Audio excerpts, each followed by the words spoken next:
Star heroine Priyanka Chopra చాలా కాలం తర్వాత భారత్లో అడుగుపెట్టారు.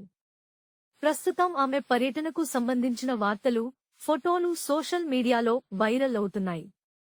తాజాగా అమృత్సర్లోని ప్రఖ్యాత స్వర్ణ దేవాలయాన్ని, గోల్డెన్ టెంపుల్ సందర్శించుకున్న ప్రియాంక అక్కడ ఆధ్యాత్మిక సేవలో పాల్గొని అందరి దృష్టిని ఆకర్షించారు. గుడి ప్రాంగణంలో ఆమె స్వయంగా గిన్నెలు శుభ్రం చేస్తూ కనిపించారు. ఈ అరుదైన దృశ్యానికి సంబంధించిన వీడియో ప్రస్తుతం నెట్టింట చక్కర్లు కొడుతోంది. నిన్న మహావీర్ జయంతి సందర్భంగా ప్రియాంక స్వర్ణ దేవాలయాన్ని సందర్శించారు. గులాబీ రంగు దుస్తులు ధరించి, తలపై దుపట్టా కప్పుకుని ఆమె ఆలయంలో ప్రత్యేక ప్రార్థనలు చేశారు.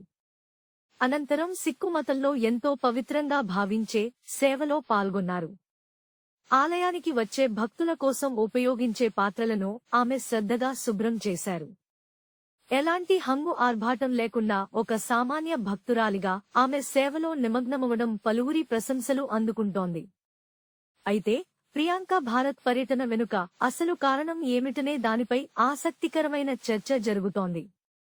ఆమె తన సినిమా షూటింగ్ కోసమే ఇక్కడికి వచ్చారని ఊహాగానాలు వినిపిస్తున్నాయి. దర్శకధీరుడు ఎస్.ఎస్.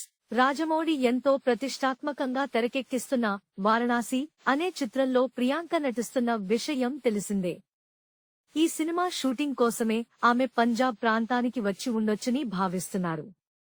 ఈ భారీ యాక్షన్ చిత్రంలో సూపర్ స్టార్ మహేష్ బాబు హీరోగా, మలయాళ స్టార్ పృథ్వీరాజ్ సుకుమారన్ ప్రతినాయకుడిగా నటిస్తున్నారు.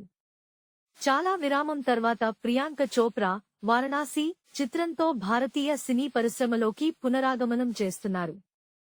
ఈ సినిమాలో ఆమె మందాకిని అనే పాత్రలో కనిపించనున్నారు. ఈ చిత్రాన్ని ఏప్రిల్ 2027 ప్రపంచవ్యాప్తంగా విడుదల చేసేందుకు నిర్మాతలు సన్నాహాలు చేస్తున్నారు. Please subscribe BCN channel. ఇందులో మీకు కావాల్సిన అన్ని రకాల హంగులు ఉంటాయి. Hi, this is MM Srilekha. Please subscribe to BCN channel.